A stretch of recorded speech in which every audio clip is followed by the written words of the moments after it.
Si tu perds en trading, ce n'est pas le marché. C'est toi. Point final.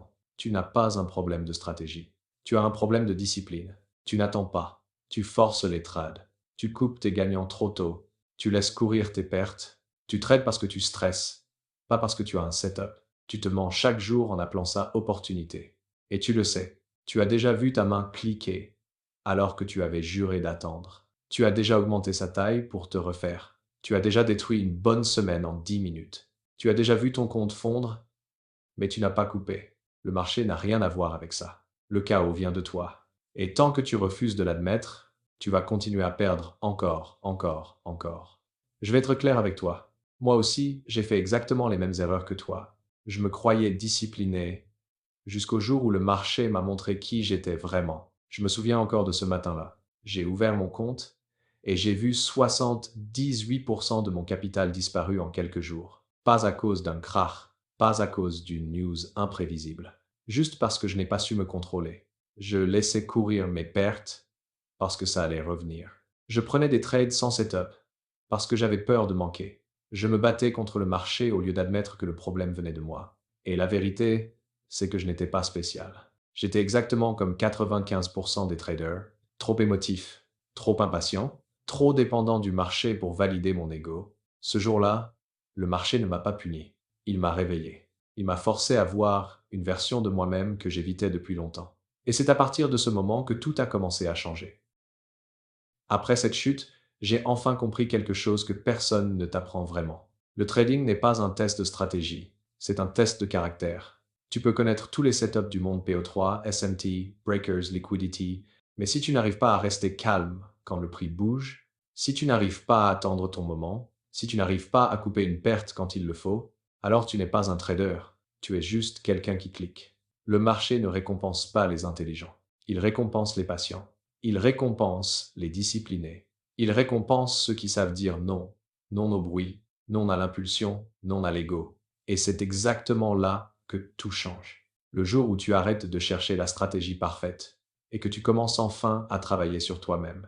Parce que le vrai edge n'est pas dans l'indicateur. Il est dans ton comportement. La plupart des traders veulent mieux analyser. Très peu veulent mieux se contrôler. Et c'est pour cela que presque tout le monde perd. Ce n'est pas magique. Ce n'est pas secret. C'est juste difficile à accepter. Mais une fois que tu l'acceptes, le jeu entier change. Et c'est exactement pour ça que tu dois écouter la suite.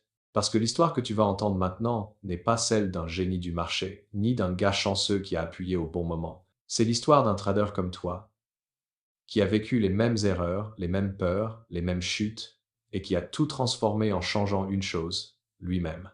Kane n'a pas fait 1 million parce qu'il était plus intelligent.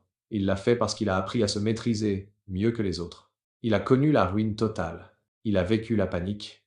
Il a encaissé l'humiliation. Et pourtant, quelques mois plus tard, il accomplissait le plus grand payout de l'histoire des propres firmes. 2, 3 millions.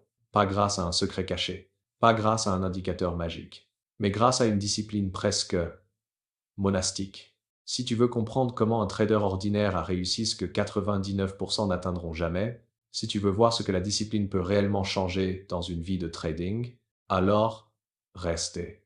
Parce que ce qui vient maintenant peut devenir le point de bascule de ta propre histoire. On imagine toujours que les grandes histoires de trading commencent avec un moment de gloire, un payout énorme, un trade parfait, une montée spectaculaire. Mais la vérité, c'est que les vraies transformations commencent presque toujours dans le silence. Dans un moment où personne ne regarde. Un moment où tu découvres enfin qui tu es vraiment face au marché. Pour Kane, ce moment-là est arrivé un matin parfaitement ordinaire. Pendant que des milliers de traders fixaient des chandeliers rouges avec la gorge serrée, persuadés que le jour d'après allait tout arranger. Kane, lui, a simplement fermé son laptop. Aucun sourire.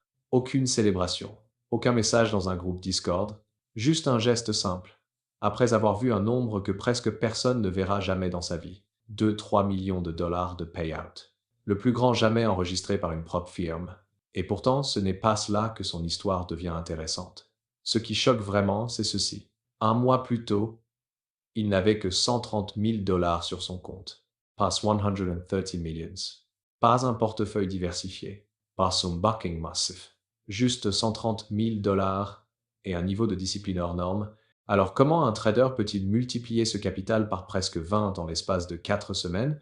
Sans all-in, sans miracle, sans tricherie, sans signal magique sur Telegram? C'est là que commence vraiment l'histoire de Kane. La plupart des traders auraient explosé de joie. Ils auraient posté des stories, envoyé des captures d'écran, appelé leurs amis, parlé de réussite, de niveau supérieur, de freedom, mais Kane ne pensait pas comme ça. Il ne voyait pas un jackpot. Il voyait un processus qui a fonctionné. Pour lui, ces 2, 3 millions, ce n'était qu'un résultat, rien de plus. La vraie victoire, ce n'était pas l'argent. C'était le fait qu'il ait réussi à appliquer la même routine, la même patience, la même froideur pendant des semaines entières, alors que d'autres brûlaient leur compte à cause d'une seule impulsion. Parce qu'avant de devenir le trader du payout record, Kane a été exactement comme toi, un gars avec un travail normal, assis dans un bureau, vivant chaque mois comme un copier-coller du précédent. Il n'avait aucune connexion à Wall Street, aucun mentor célèbre, aucun diplôme prestigieux. Il avait juste une frustration qui ronge de l'intérieur, celle de savoir qu'il valait plus que la vie qu'il menait. Cette frustration, c'est elle qui lui a donné l'énergie de se jeter à corps perdu dans le trading. Mais cette même frustration, c'est aussi elle qui l'a détruit au début. Parce que quand il a commencé, Kane n'était pas un modèle de discipline. Il cliquait trop tôt, il gardait trop tard, il doublait sa taille pour se refaire. Il se battait contre le marché comme si le marché lui devait quelque chose. Et tout ça is commence finite. Un jour, il a tenu un trade gagnant bien trop longtemps. Il avait 50 000 dollars de profit. Puis, parce qu'il voulait un peu plus, il a tout rendu. In quelques minutes. Ce n'était pas un manque de stratégie, c'était un manque de contrôle. Ce jour-là l'a changé. Il a compris que le marché ne récompense pas le courage, ni l'intelligence, ni la volonté brute. Le marché récompense ceux qui savent s'arrêter, même quand tout en eux crie le contraire. Ce moment, la perte de 50 000 dollars en voulant gagner 10 000 de plus a été pour lui le point de rupture. Le jour où il a vu, noir sur blanc, que son plus grand ennemi n'était pas la volatilité, c'était lui-même. Et c'est précisément ce jour-là que son histoire a commencé à basculer, pas vers la richesse, mais vers la maîtrise. Dans le chapitre suivant, tu vas voir comment cette maîtrise n'est pas née d'un trade brillant, mais d'une catastrophe totale, une chute que peu d'humains auraient pu encaisser. La chute qui t'arrache tout, la chute qui te révèle. On parle souvent de réussite, on parle rarement de ce qui la précède. Le moment où le marché te frappe tellement fort que tu n'as plus d'air dans les poumons. Pour Kane, ce moment s'appelle FTX. Il y a un type de douleur que seuls les traders comprennent vraiment, celle de voir ton capital disparaître, non pas lentement, mais en cascade, bougie après bougie, sans que tu puisses rien faire. Ken l'a vécu en direct. Il se croyait solide. Il se croyait différent. Il avait enchaîné de belles performances en crypto, XRP, BTC, altcoin. Il avait eu raison plusieurs fois, et c'est ça qui l'a tué. L'excès de confiance est un poison lent. On ne le sent pas entrer, mais il finit toujours par t'anéantir. Quand FTX a explosé, il n'a pas seulement perdu une position. Il n'a pas seulement perdu une journée, il a perdu 78% de sa valeur nette en quelques jours. Pas parce que le marché était méchant, pas parce que Sam Bankman-Fried avait trahi le monde, mais parce que Kane était devenu exactement ce que le marché adore détruire. Quelqu'un qui pense qu'il ne peut plus perdre. Imagine la scène. La pièce est sombre. L'écran illumine juste son visage. Les bougies rouges défilent comme un électrocardiogramme qui s'arrête. Chaque chute est une gifle. Chaque mèche est un rappel qu'il a tort. Mais il reste. Il s'accroche. Parce que, dans sa tête, une petite voix répète « ça doit remonter ». Cette phrase-là, elle a détruit plus de comptes que n'importe quel flash crash. Et quand les retraits ont été gelés, quand les fonds se sont évaporés, quand les traders du monde entier hurlaient sur Twitter, Kane n'a plus rien eu à dire. Il a juste regardé le vide. Un silence plus violent que n'importe quel loss. Ce moment a brisé beaucoup de gens. Certains ont quitté le trading.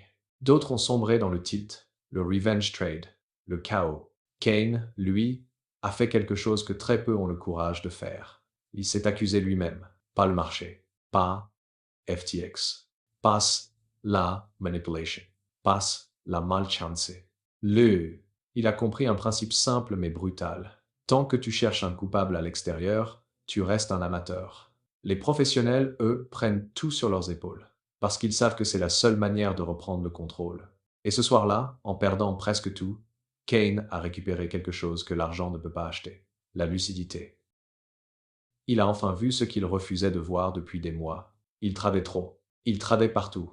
Il tradait tout le temps. Il tradait pour combler un vide.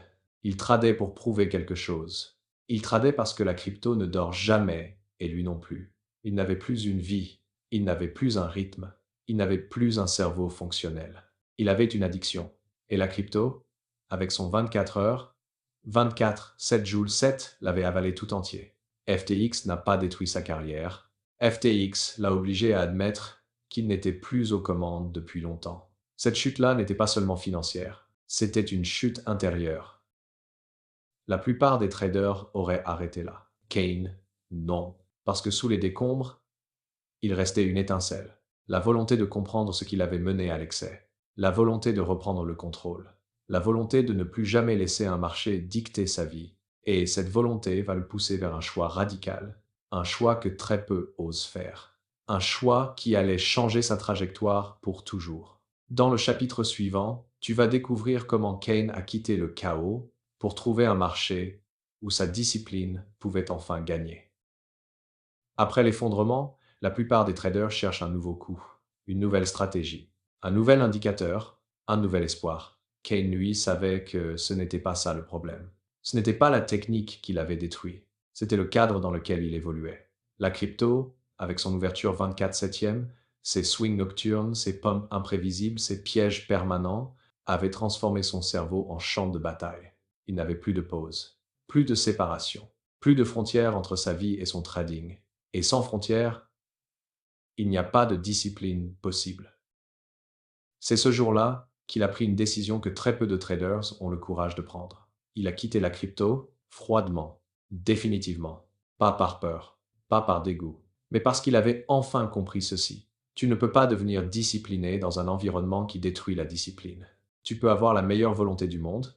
Si le marché t'oblige à rester collé à l'écran 20 heures par jour, tu perdras toujours. Alors Kane a cherché un marché qui respecte un rythme, un marché qui impose des sessions, un marché qui lui permet de vivre, pas seulement de trader.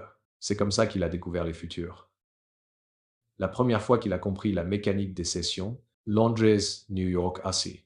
Quelque chose a cliqué dans sa tête. Pour la première fois depuis des années, il voyait un marché qui ouvre, respire, structure le mouvement, ferme. Un marché avec des horaires, un marché où chaque chose a sa place. Un marché où on peut préparer, pas seulement réagir. La crypto, c'était un casino sans horloge. Les futurs, c'était une salle d'entraînement. Et Kane avait besoin d'un dojo, pas d'un manège.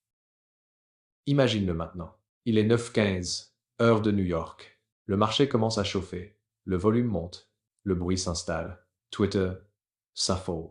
Les scalpers s'excitent. Kane est là, silencieux, calmé, détendu, parce qu'il sait que tout commence réellement à 9h30. Il sait que la première bougie n'est qu'un piège. Il sait que le marché doit d'abord chercher la liquidité. Il sait que les vrais mouvements viennent après la première manipulation. Crypto lui donnait des coups de poing au hasard. Les futurs, eux, suivent une chorégraphie. Et cette chorégraphie correspondait parfaitement à son tempérament. Pour la première fois, il sentait qu'il pouvait maîtriser son environnement, pas seulement survivre dedans. Il a aussi découvert quelque chose d'encore plus important, le repos. Dans la crypto, il dormait avec son téléphone. Il vérifiait les prix en pleine nuit. Il avait peur de rater un mouvement. Il vivait dans une tension permanente. Dans les futurs, quand la session est finie, elle est finie. Aucune bougie à 3 heures du matin. Aucun spike qui ruine ta nuit. Aucune peur de manquer un mouvement pendant que tu dors. Le repos est devenu son edge caché. Parce qu'un trader fatigué ne prend jamais de bonnes décisions, tandis qu'un trader reposé peut exécuter avec précision. Ce pivot n'a pas seulement changé sa manière de trader, il a changé sa vie. Il a commencé à dormir mieux, penser plus clair, analyser plus propre, ressentir moins de FOMO, réduire ses erreurs impulsives. Il n'était plus à la merci d'un marché fou, il redevenait maître de son tempo. Et c'est dans cet environnement plus stable, plus structuré, plus humain, que sa vraie discipline a commencé à se construire. Le Kane épuisé de la crypto allait disparaître. À sa place, un nouveau Kane allait naître. Un trader calme, méthodique, patient.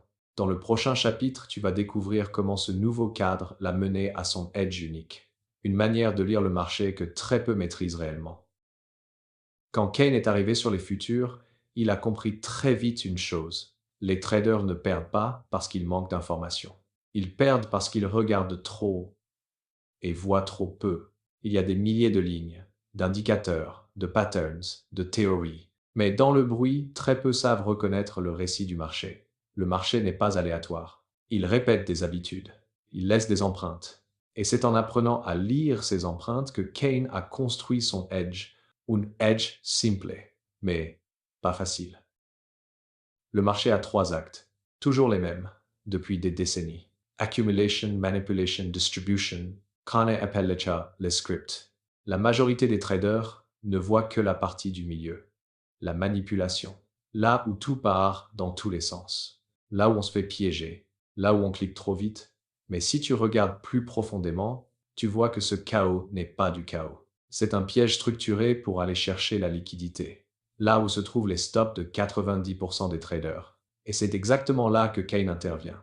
Pas avant, pas après, juste au moment où la manipulation s'essouffle et où le marché révèle enfin sa vraie direction.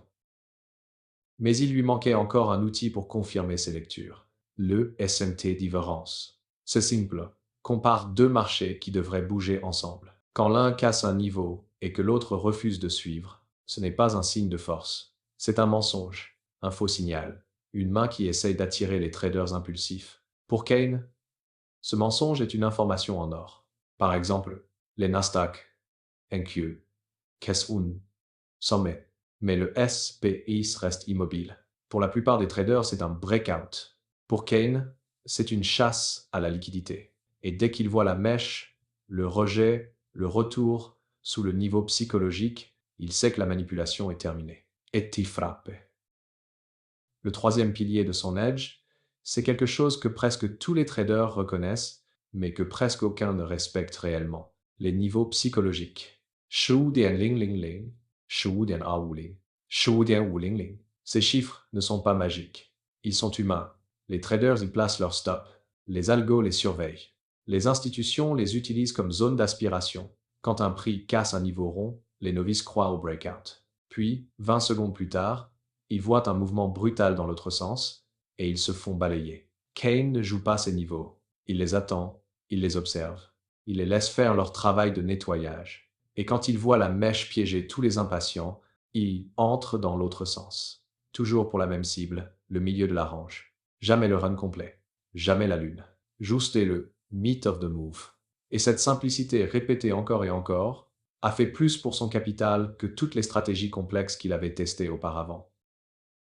Ce qui rend l'edge de Kane puissant, ce n'est pas sa complexité, c'est sa cohérence. Il ne trade pas 10 modèles. Il ne force pas pendant les périodes mortes. Il ne saute pas sur un mouvement juste parce qu'il ressemble à quelque chose. Il l'attend. Il laisse le marché raconter son histoire. Il laisse les autres se faire piéger.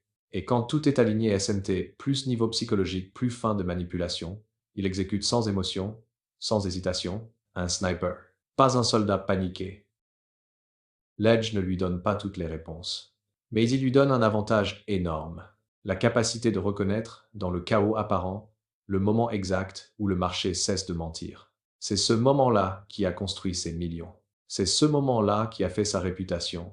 Et c'est ce moment-là qui va le mener, un jour, au trade qui changera sa vie.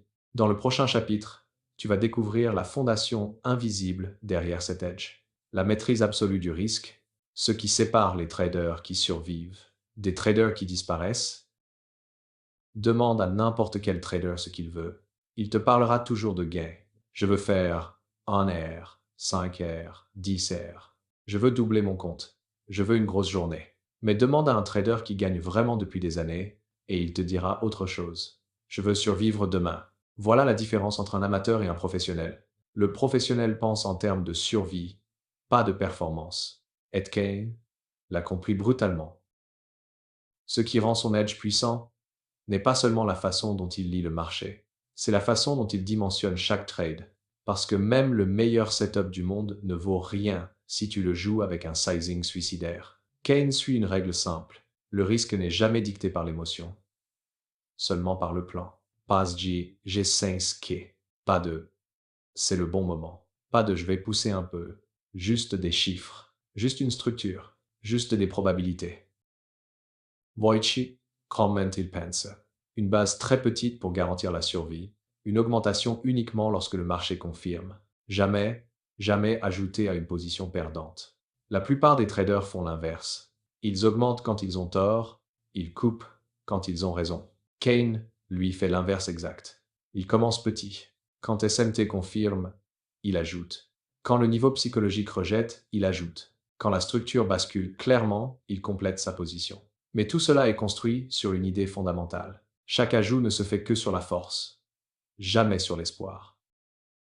Un lundi matin typique, le marché ouvre, tout le monde s'excite, Twitter flambé. Les traders cherchent le move du jour, Kane. Ils attendent. Le marché montre une première divergence, il entre avec 20% de sa taille normale. La structure confirme, il ajoute 10%. La liquidité est nettoyée au niveau clé, il ajoute encore 20%. Et s'il se trompe dès le départ, simple. Ils perdent la petite base, ils respirent et ils passent à autre chose. Passe des tilts, passe des rage, passe des vengeance, parce qu'il sait qu'il ne risque jamais assez pour se détruire. Il y a un exercice que Kane impose à ses élèves. Choisis ton risque maximum et coupe-le en deux. Pourquoi? Parce qu'il sait que le risque réel n'est pas quantifié en dollars. Il est quantifié en stress mental. Tu peux techniquement perdre 500 €. Mais émotionnellement, tu n'es peu être capable d'en supporter que 200. Et si ton sizing dépasse ton seuil émotionnel, ton cerveau se déconnecte. L'amygdale prend le contrôle. Two trades in survey. Tu fais n'importe quoi. Kane l'a vécu. Il a connu le trade parfait où il a mis 5 fois sa taille habituelle. Tout était aligné. Le modèle était idéal, et pourtant, le marché a inversé. En 3 minutes, il a perdu ce qu'il avait mis 3 mois à construire. Ce jour-là, il a juré, plus jamais le sizing dicté par la confiance. Uniquement le sizing dicté par les chiffres. La vérité, c'est que la gestion du risque n'est pas une compétence technique. C'est une compétence psychologique. C'est accepter que tu ne contrôles pas le marché, mais que tu contrôles la taille de ton risque. C'est renoncer à l'idée d'être un héros. C'est renoncer aux gros coups. C'est renoncer au fantasme de rattraper une perte en un trade. Les traders qui durent sont ceux qui comprennent ceci. Ton objectif n'est pas de gagner gros. Ton objectif est d'éviter les pertes qui te tuent. C'est cet état d'esprit qui va permettre à Kane de tenir longtemps, assez longtemps, pour voir arriver une opportunité rarissime. Celle qui, un jour, va lui rapporter plus d'1 million sur un seul trade. Dans le prochain chapitre, tu vas découvrir précisément comment ce moment s'est produit. Le trade qui a changé son histoire. Chaque trader rêve du grand trade. Celui qui marque une carrière. Celui qui efface des années d'efforts. Celui qu'on raconte pendant longtemps. Mais la plupart n'y arriveront jamais. Non pas parce qu'ils sont incapables, mais parce qu'ils ne seront pas là au moment où le marché offre un cadeau. Kane, lui, était prêt. Ce jour-là, tout commence comme une séance banale de décembre. Il se lève, fait son café, ouvre ses charts. Pas d'euphorie, pas d'intuition magique. Juste sa routine habituelle. Il vérifie la bias daily. Baissière. La structure H4, alignée. Les zones de liquidité, bien définies. Les round numbers. 15 250 sur le Nasdaq, un aimant psychologique. Rien d'exceptionnel. Sauf qu'aujourd'hui, tout colle parfaitement. La discipline crée le cadre. Le marché va fournir le reste. À 9h30, l'ouverture de New York frappe comme un coup de cymbale. Volume massif, bougies, aggressives. Le bruit habituel. Kane observe. Il ne fait rien. Il attend que le marché montre son premier mensonge. De 9h30 à 9h58, rien d'exploitable. Juste du bruit, de la frénésie, des illusions. Mais à 9h58, le marché commence à révéler son script. Le Nasdaq grimpe vers 15 250. Le niveau clé. Le niveau où tous les breakout traders posent leurs ordres. Le niveau où 90% du marché se fait piéger. Et au même moment, Kane regarde le S. P. S. S. Ne suit pas. SMT Divergence. Le premier signal. À 10-0, la bougie arrive. NQ perce le niveau psychologique de 15 250. Un break net. Volume qui explose. Twitter heard. Breakout confirmé. C'est parti. Mais Kane ne voit pas un breakout. Il voit une curée. Une chasse à la liquidité parfaitement orchestrée. Puis vient la mèche. Une longue mèche de rejet. Le genre de mèche que seuls ceux qui ont étudié des centaines d'heures reconnaissent immédiatement. La manipulation est terminée. Le marché cesse de mentir. L'heure d'agir arrive. Kane clique. 2 contrats, pas plus. Le prix tombe 20 points. Confirmation. Il ajoute 3 contrats. Nouvelle accélération. Il ajoute encore, petit à petit, sans stress, sans émotion. En final, 10 contrats. La plus grande position de sa carrière, mais une position construite sur la force, jamais sur l'espoir. Puis arrivé, le marché se déchire. Pas un pullback, pas un rejet léger. Un effondrement propre, violent, mécanique. Ce que Kane appelle la cascade. Le moment où le marché livre enfin le troisième acte du Power of Three, la distribution, les supports se brisent, les rebonds échouent, les acheteurs paniquent, le flux devient asymétrique, plus aucune résistance réelle. C'est un moment que tous les traders rêvent de vivre, mais presque personne n'est préparé à tenir. Kane, lui, reste Freud. Il n'a pas d'objectif démesuré, pas de fantasme de tuer le marché, juste une cible claire, les 50% de la range, un point rationnel, un point répétable, un point logique, et quand ce niveau est atteint, il sort, sans hésiter, sans regretter ce qui aurait pu venir ensuite. Le résultat s'affiche, net, propre, plus d'1 million de dollars sur une seule séquence. Mais ce qui rend cette histoire puissante, ce n'est pas le montant, c'est la réaction. Passe des cris, passe des triomphés, pas de capture d'écran, pas d'ego. Kane ferme sa plateforme, respire et réduit son risque pour les jours suivants. Parce qu'il connaît la vérité que presque personne ne veut entendre. Le danger ne se cache pas dans les pertes, il se cache dans les victoires trop grandes. Le lendemain, il prend une perte normale, et il en est reconnaissant. Parce que cette perte lui rappelle qu'il n'est pas invincible, qu'il n'a pas craqué le code, qu'il n'est qu'un trader, un bon trader, mais un trader malgré tout.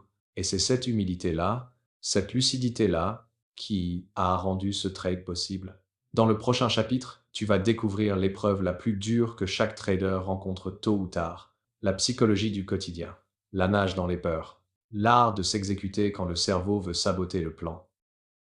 Tu ne perds pas à cause des marchés, tu perds à cause de tes peurs. Tout trader croit qu'il se bat contre les bougies, la volatilité, les news, le spread, les algos. Mais la vérité est bien plus brutale. On perd contre nous-mêmes.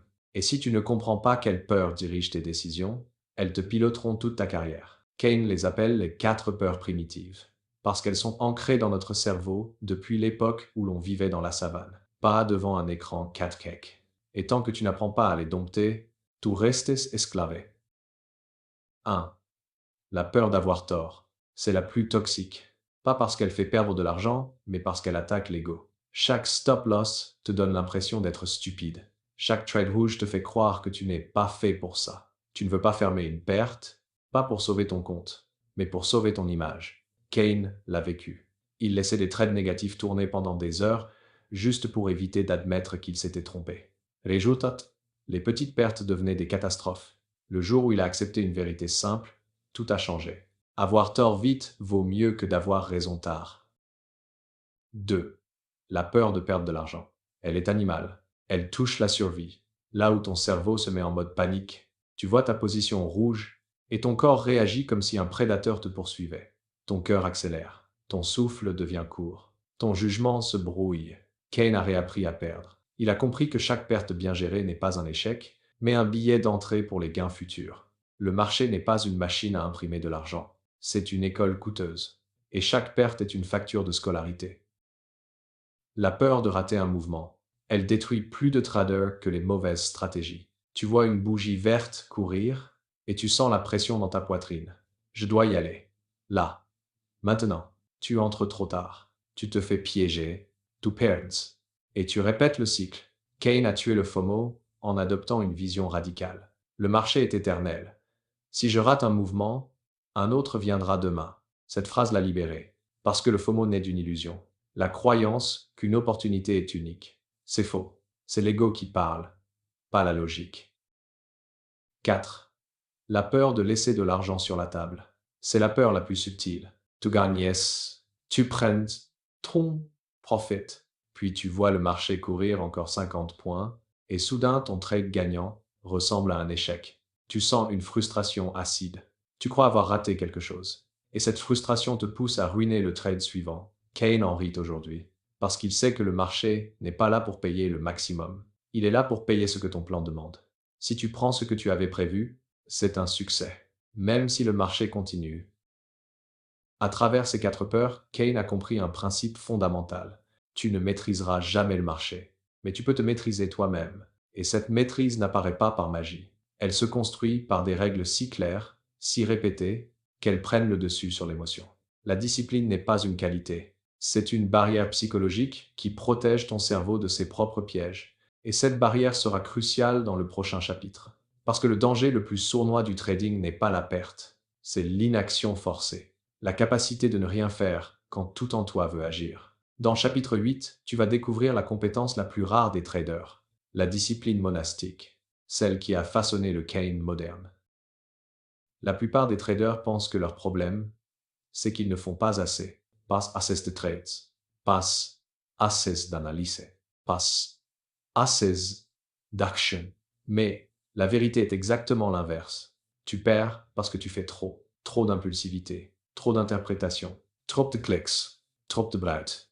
Et dans ce chaos, tu n'as aucune chance d'être cohérent. Kane l'a compris le jour où il s'est rendu compte qu'il était incapable, non pas de trader bien, mais d'attendre bien. Le marché récompense ceux qui savent s'ennuyer. Imagine être devant ton écran pendant 4 heures. Le marché bouge. Fais semblant de donner des setups. Donne envie de rire. Mais ton modèle n'est pas là. Une condition manque. Un détail cloche. La plupart des traders craquent. Ils se disent, c'est peu être assez bon. C'est presque mon setup. Je peux tenter. Kane, Louis. Restez immobile. Pas par paresse, pas par peur, mais par respect. Respect. Trop tard, inverse son plan. Et ce respect crée ce que peu de traders possèdent, une patience active. Pas une attente passive où tu subis. Une attente consciente où tu observes, tu analyses, et tu refuses d'être attiré dans le piège. Une journée entière sans trade égale une journée gagnante. Un trade inutile peut effacer 10 bons trades. Un break-even propre vaut mieux qu'un gain arraché à l'émotion. Et une journée sans setup est une victoire parce que tu n'as pas donné au marché ce qu'il cherche, ton impulsivité. Kane le répète souvent, tu ne sais pas combien tu peux gagner en une journée, mais tu sais exactement combien tu peux perdre. C'est pour ça que sa discipline est monastique. Silence, observation, neutralité, exécution minimaliste. La scène qui a changé sa carrière. Un jour, une étudiante de son dojo lui dit « Je n'ai pas tradé depuis 3 jours. J'ai l'impression de perdre du temps. » Kane lui répond calmement « Tu sais ce qui fait perdre du temps? Perdre 3 semaines de profit en 10 minutes parce que tu étais frustré. » Le silence après cette phrase est resté dans le dojo pendant plusieurs secondes. Parce que tout le monde savait que c'était vrai, mais personne n'osait se l'avouer. Ne rien faire est une compétence. Et c'est probablement la compétence la plus difficile du trading. Pourquoi? Parce que ton cerveau déteste l'inaction. Il veut du mouvement, des stimulations, du résultat immédiat. Il cerque la dopamine. Le marché, lui, ne la donne jamais au bon moment. Le marché récompense le retard, la lenteur, la maturité. Et c'est précisément ce que la plupart refusent de développer. Kane, lui, a transformé l'inaction en arme. Quand le marché crée du bruit, il devient encore plus calme. Quand les autres paniquent, il respire. Quand les autres cliquent, il attend. Et c'est cette attente qui lui a permis d'être là, le jour où le trade millionnaire s'est présenté. Un trader qui agit tout le temps ne voit jamais les opportunités rares. Il est déjà fatigué, stressé, émotionnellement détruit. Kane, lui, garde ses balles pour les vrais combats. Les paradoxes de la discipline. La discipline n'est pas là pour t'empêcher de trader. Elle est là pour protéger ton capital mental. Elle transforme le chaos en structure, le stress en stratégie, l'impulsion en patience, la frustration en lucidité. Sans discipline, l'edge est inutile. Avec discipline, même un edge simple peut devenir une arme de précision. Et c'est ce blindage mental qui va être essentiel dans le chapitre suivant. Parce que le trading n'est pas un long fleuve tranquille. Même les traders les plus disciplinés sont testés. Pas une fois, pas 2 fois, mais pendant des semaines entières. Dans le chapitre 9, tu vas découvrir la période que tout trader redoute, la descente aux enfers, le drawdown, et comment Kane l'a transformé en véritable force. Le marché teste tout le monde, mais il ne teste jamais aussi violemment qu'en drawdown. La plupart des traders rêvent du bull run, des jours parfaits, de la cohérence, mais rares sont ceux qui se préparent au contraire. La spirale rouge. la série de pertes, le tunnel où tu doutes de tout, de ton edge, de ton expérience, de toi-même. Et c'est dans cette vallée-là que la majorité disparaît. Kane, lui, a appris à y marcher sans se briser. Le premier signe de maturité, accepter que le drawdown est inévitable. Pas peut être. Pas. Si je suis discipliné, ça ne m'arrivera pas. Pas mon edge est trop bon. Non. Un drawdown arrivera, quoi qu'il arrive, à tout le monde, même au meilleur, surtout au meilleur. Parce qu'un edge est cyclique. Il fonctionne, puis il se tasse, puis il revient. Le marché respire ton edge aussi. L'amateur croit qu'un drawdown signifie mon système ne fonctionne plus, je dois tout changer. Yes ou no. Le professionnel se dit nous entrons dans la phase froide. Le travail commence maintenant. Kane fait partie de ces professionnels. La règle qui l'a sauvé, réduire pour survivre. Quand Kane enchaîne 6 pertes consécutives, il n'augmente pas la taille. Il ne se venge pas. Il ne pousse pas. Il coupe sa taille de moitié. Pourquoi? Parce que la plus grande source de destruction en drawdown, ce n'est pas la perte, c'est le tilt. Ce moment où ton cerveau bascule en mode animal. Je dois récupérer. Maintenance. Peu importe comment. À partir de là, tu n'es plus un trader. Tu deviens un joueur de casino. Kane refuse d'entrer dans cet état. La réduction de taille est sa ceinture de sécurité. Elle ne l'empêche pas de perdre. Elle empêche les pertes de devenir un accident mortel. Quand le mental veut abandonner, un jour, Kane a vécu sa pire série. 15 pertes d'affilée. Oui, 15. Pas des catastrophes, des pertes contrôlées. Mais psychologiquement, c'est un enfer. Au bout de 10 pertes, il doutait de lui. Au bout de 12, il doutait de son edge. Au bout de 15, il se disait presque qu'il n'avait jamais rien compris. Il a fermé sa plateforme.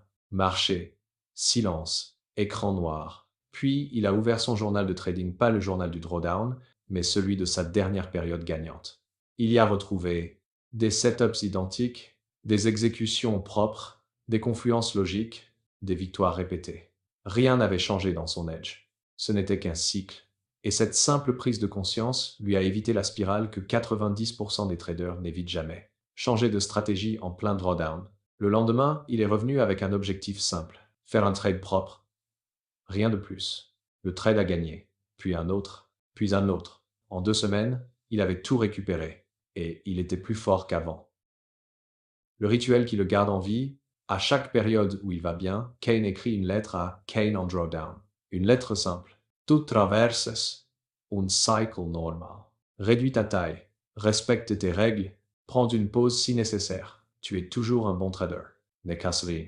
Cette lettre devient sa voix lucide lorsque sa propre lucidité disparaît. Parce que dans le drawdown, tu ne peux pas penser clairement. Tu dois t'appuyer sur le Kane qui pense clairement. Le message caché du drawdown, le drawdown n'est pas une punition, c'est un test. Il ne mesure pas ton edge, il mesure ton caractère, il mesure ta résistance, il mesure ta fidélité à ton plan quand ton cerveau te supplie de tout abandonner. Kane a survécu à ses pires périodes non pas parce qu'il était fort, mais parce qu'il était préparé à être faible. Et c'est cette préparation-là qui a fait de lui un trader durable. Dans le chapitre 10, tu vas découvrir le cœur philosophique de tout ce qu'il enseigne, le dojo qu'il a construit de Lab et la manière radicale dont il forme des traders autonomes, pas des suiveurs.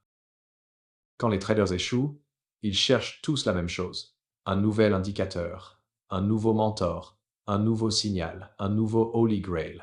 C'est humain. Quand tu souffres, tu veux qu'on te donne une solution rapide.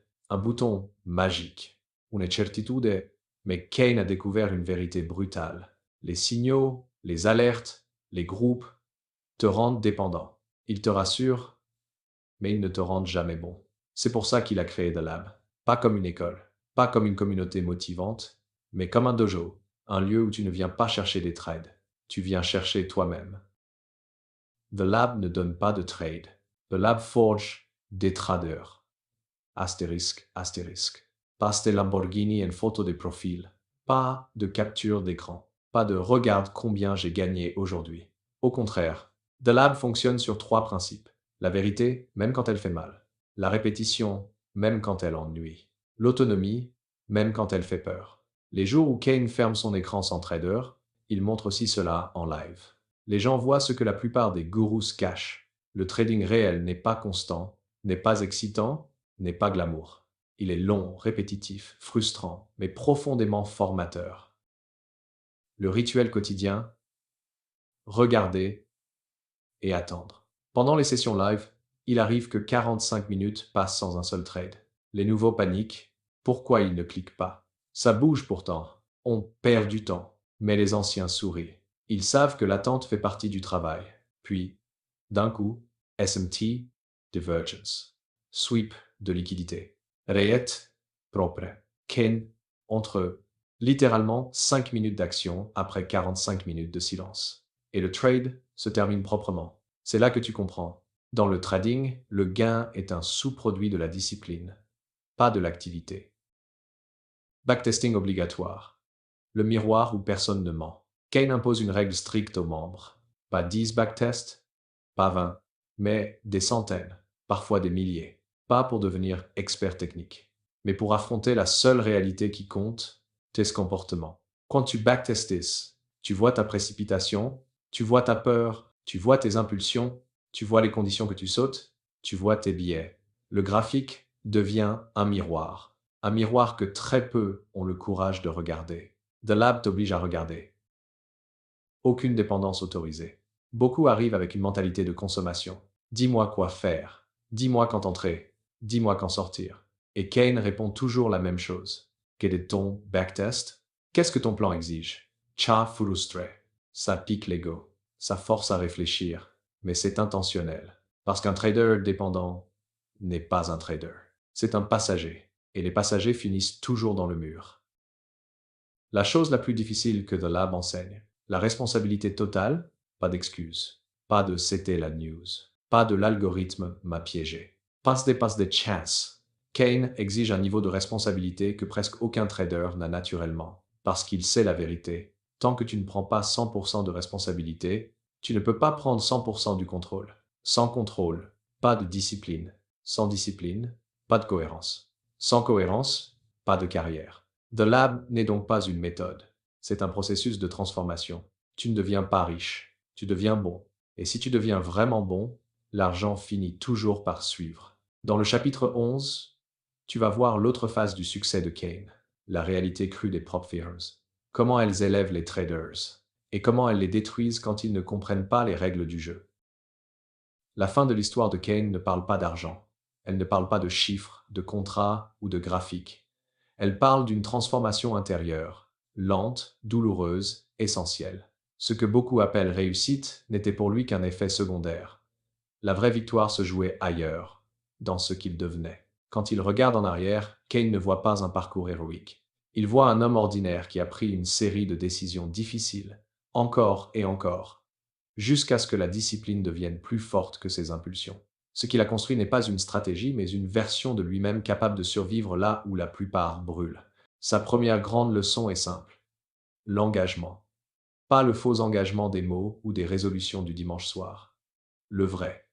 Celui qui te fait travailler quand tu n'as plus d'énergie. Celui qui te fait backtester quand tu préférais scroller TikTok. Celui qui te fait dire non quand ton ego hurle oui.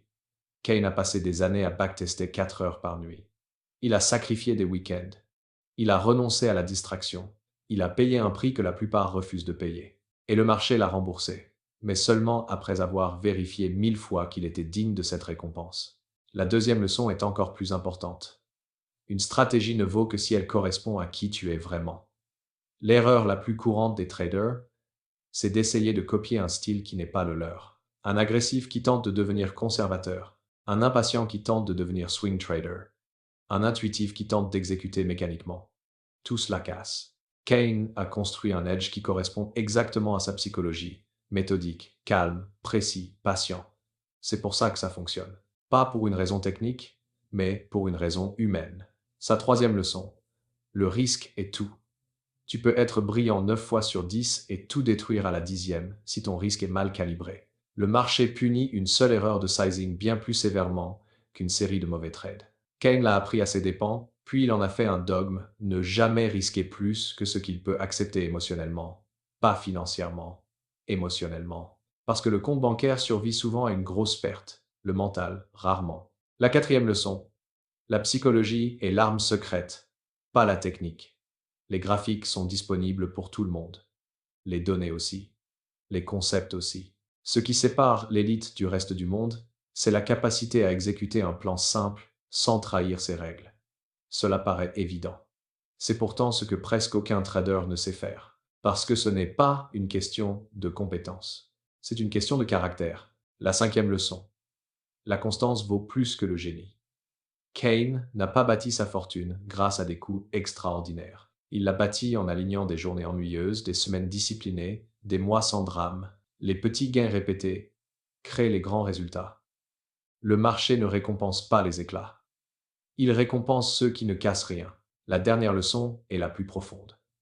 Le trading n'est pas une lutte contre le marché, c'est une lutte contre ton propre reflet. Tu commences en voulant gagner de l'argent, tu continues en voulant prouver quelque chose. Et si tu survis assez longtemps, tu comprends que la seule bataille valable est celle où tu deviens plus lucide, plus calme, plus fort que la version d'hier. Le marché devient alors un professeur. Chaque perte est une leçon. Chaque gain est un test. Chaque jour est un miroir. Kane dit souvent, le marché ne te doit rien. Mais si tu te transformes, il te donne tout.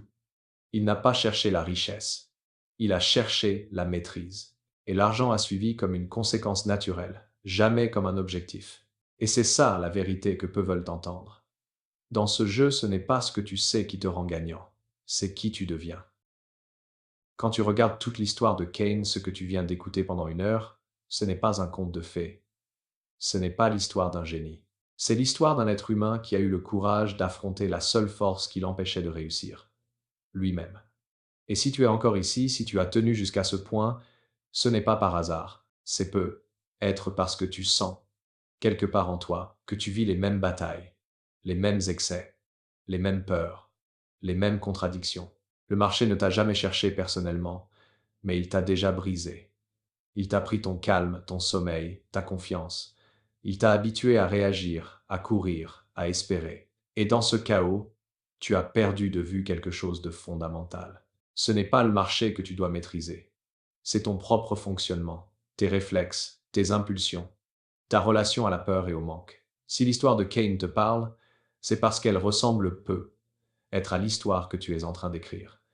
La seule différence, c'est qu'il a décidé un jour d'arrêter de chercher des raccourcis. Il a choisi la maîtrise au lieu du mythe, le processus au lieu de l'excitation, la vérité au lieu des illusions. Ce choix-là, tu peux le faire aussi. Pas demain, pas la semaine prochaine. Maintenant, et si ce contenu t'a aidé, si tu veux continuer ce chemin, alors abonne-toi. Pas pour recevoir des signaux, pas pour chercher des trades, pas pour être guidé, mais pour être entouré de traders qui ont compris le message. Ici, on n'est pas là pour courir après les gains. On est là pour construire quelque chose de réel, quelque chose qui dure, quelque chose qui ne dépend pas du marché, mais de qui tu deviens. Laisse un commentaire. Dis-moi quel passage t'a le plus touché, quel chapitre t'a fait réfléchir, quelle peur tu as reconnue chez toi. Ton commentaire n'est pas là pour aider la vidéo. Il est là pour toi. Parce qu'écrire, c'est clarifier. Clarifier. C'est progresser. Tu viens d'écouter une histoire de transformation. La tienne peut commencer aujourd'hui, à toi de décider. Le marché ne t'attend pas, mais il te laissera toujours une place si tu deviens la personne capable de la prendre.